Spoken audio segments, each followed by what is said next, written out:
Ayan. Itanungin natin siya. Ha? Oh. Ito ang batas na nagtataya ng epekto sa kalikasan, sa environment, ng mga infrastruktura o mga gusaling itatayo sa isang lugar. O, anong batas yun? Atas Pangulo 1586. Okay, atas ng Pangulo bilang 1586. Okay. Check. Check ba niya? Ayun, check niya. Next. Oops, huwag malikot. Ito ang atas na naglalayong makontrol ang pagtatapon ng mga nakalalasong kimikal. Number 2,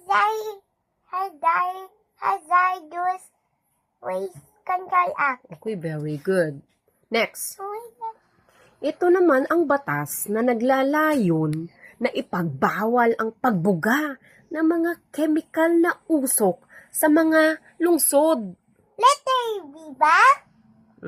Yes. Batas Republika Bilang 8,749. very good. Okay, next. Ito ang batas na nagbabawal sa pagtatapon ng mga chemical at basura ng mga gusali sa anumang anyong tubig. Anong number? Number 4.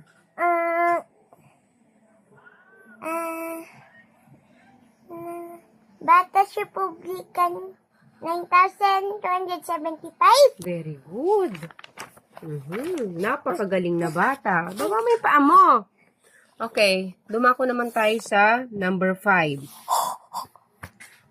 Ba't parang lumabo? Okay. Ito ang batas na tumutukoy sa sistematikong paraan ng pagtatapon ng basura sa komunidad. Number 5 is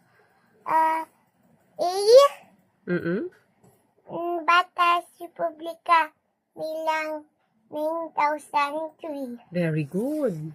Okay. Number 6. Siya ay isang environmentalist na nagtatag ng bantay kalikasan upang tugunan at pangalagaan ang mga isyong pangkapaligiran. Number 8, Gina Lopez. Wow, very good. Taga-ABS-CBN yan. Sila yung may-ari ng ABS-CBN. Yung asawa, kapatid niya ata or asawa. Number 7. Ito ang uri ng pampasabog sa dagat na pinagbabawal gamitin ng mga mangingisda dahil sa peligrong dulot nito sa tao at sa mga korales. Alam, that's not letter 81, di siya nuclear bomb. Ang sagot ay cyanide. Cyanide. Cyanide yan. It's like, parang dynamite. Cyanide. Okay. Di ba there's the dynamite fishing? Yung dynamite may content. Pwede, sa next number, lagay niyo yung Hindi, madali lang to. 8 na. Ito ang proseso ng pangungulikta ng mga patapong bagay na upang gawing bagong produkto. Wait, recycle? Recycling. Proseso Pag proseso, may ing, recycling. Okay, next, number 9, last 2. Ito ang tawag sa paghihiwa-hiwalay ng mga nabubulok at di nabubulok. I know that. Is it letter B? No. A? We segregation. Segregation. Okay, next.